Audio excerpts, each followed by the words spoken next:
din ng anak, uulitin niya lang yung ginawa ng magulang niya sa kanya. Tama po ba?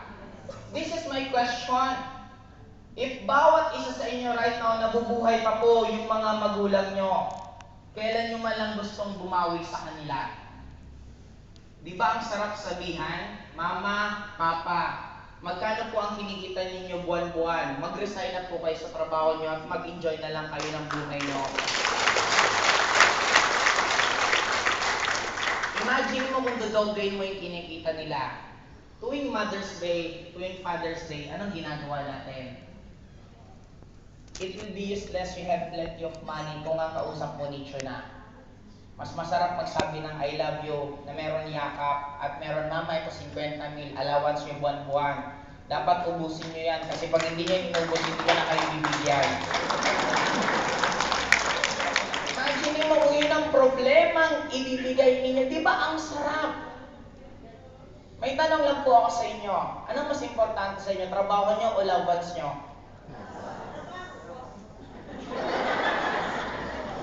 Guys, the truth about this, you know what? Actions speak louder than words.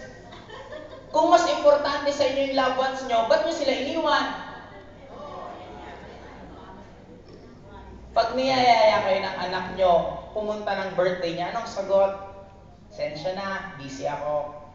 Mama, pwede ba tayong mamasyal? Pasensya na, busy ako. Ngayon, sinong mas importante? Trabaho nyo o loved ones nyo? Guys, do you really believe that we're worth what you're earning right now? Me, I don't. Hanggang 30 mil isang buwan ka lang ba? Hanggang 50 mil pesos ka lang ba buwan-buwan? Hanggang 100,000 ka lang ba? I don't believe that. We're worth more than money. Now, bakit nyo ginagawa na payagan na konti na nga lang kinikita nyo, iniiwan nyo pa yung mahal nyo sa buhay? Don't ever believe na ang opportunity lang nasa abroad. Wake up! Bakit namin nagawa? Pare-pareho tayong presidenteng dinaanan. Ako nga, taga-probinsya pa ako. Ang lugar namin, isa pa po sa daanan mismo ng bagyo. Bakit ko nagawa? Now guys, siguro itong magiging last word ko sa inyo. Ang hindi ko po makalimutan, nung time na bumawi ako sa father ko. Wala na po akong mom, pero binigay ko lahat sa father ko. One time nanonood siya ng Wawawi kasi paborito niya ang Wawawi dati. Sabi ng father ko, ang ganda naman ng jacket ni Willie. Kinabukasan, bumili ako ng jacket, binigay ko sa kanya. Sumunod na naman ako sa likod niya, ang ganda naman ng relo ni Willie. Sabi ko, ang galing naman tumiming ni Papa kung kailan nasa likod ako, saka meron hinihingi. Eh, bumili ako ng Tecno Marine, binigyan ko siya. Sumunod naman, para ang ganda pumunta sa studio. Kasi nasa Bicol siya, ang ganda daw pumunta ng studio, gusto daw niyang manood ng live. Di pinadala ko sa Manila, back and forth, sagot ko pamasay, pati yung ate ko, sinamahan siya at nakapunta siya ng Wawawi. Hanggang isang beses, bigla akong naalala, sabi ko, hindi kasi ako close masyado sa family ko, mas more on makabarkada ako. Sabi ko, I think at least first time namin mag-bonding, nilibre ko sila lahat, pumunta kami ng Hong Kong. Pagpunta namin ng Hong Kong, hindi ko makalimutan yung mukha ng father ko kasi nakita ko yung mukha ng isang bata. Alam mo kung gaano ka-excited? 1 month before pa lang nagtatanong na anong dadalhin niyang gamit. Imagine mo yun! Ang pinaka hindi ko makalimutan nung nasa hotel na kami sa Hong Kong.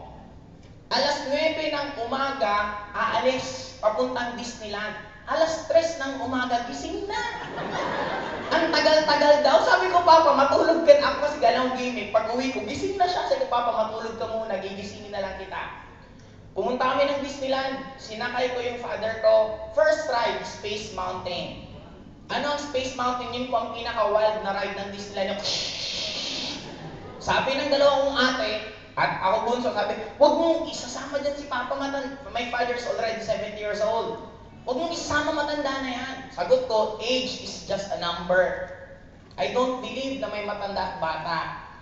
Do you think, sinong nasunod? Yung ate ko o ako? Ako yung may pera, ako nang libre sa kanila. Hindi ko ibibigay allowance sila pag hindi nila ako sinunod. Sakay kami.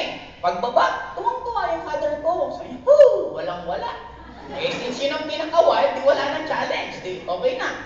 Last day. Habang nasa hapag kainan kami habang nagbe-breakfast kaming buong pamilya. Biglang nagsabi yung father ko, buong buhay ko, hindi ko man lang naisip na makakapunta ako ng Hong Kong.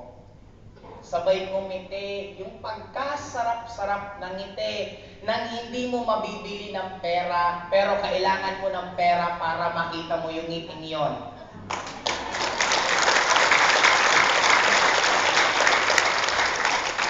Now the question is, maybe pwede yung sabihin sa akin, I'm okay. Yes, you're okay.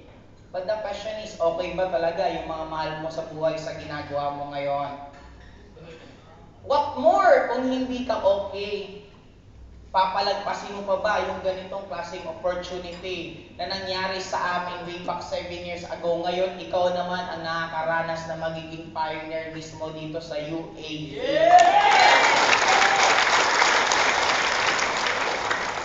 Sabi ko nga lagi, if your life will be a movie, are you going to watch it from the start until the end kung ito magiging ending ngayon? If the answer is no, rewrite your script. Di ba ang sarap? Just imagine me. Last month, halos galing kami United States. After US, nag-Singapore. Ngayon, nasa Dubai. Susunod naman, pupuntang Thailand. Just imagine that kind of life.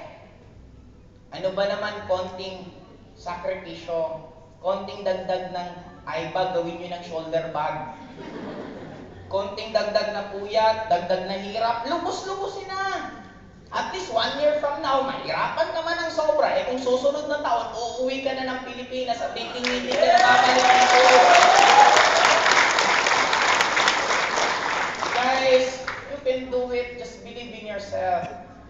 It's very clear. Ask and you shall receive, seek and you will find, knock and the door will be open.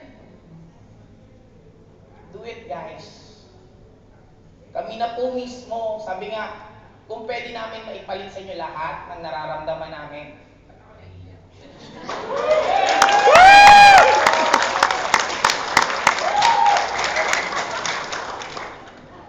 Teka lang, pag umiyak ako, hindi na makapagsalita.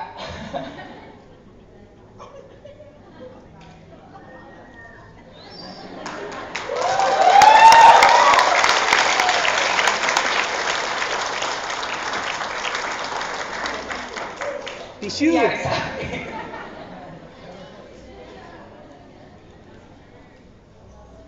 Ay.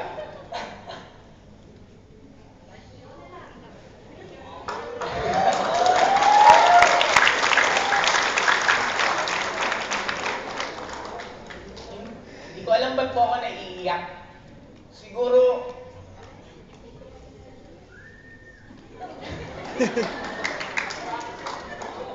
walang si Banda.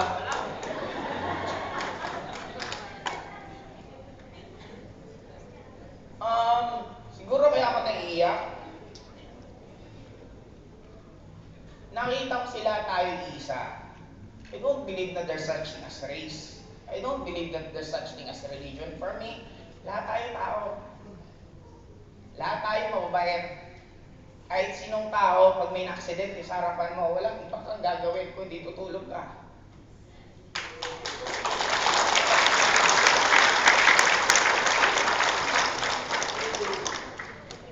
And gusto kong ulit-ulitin.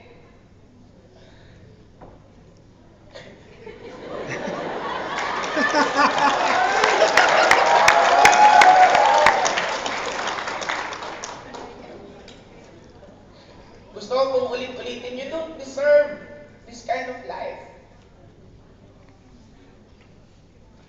Iiwanan yung pamilya niyo para sa ganito.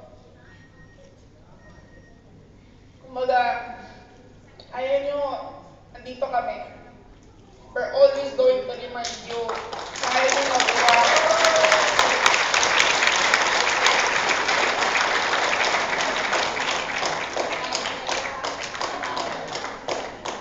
First time ko umiyak ng ganyan.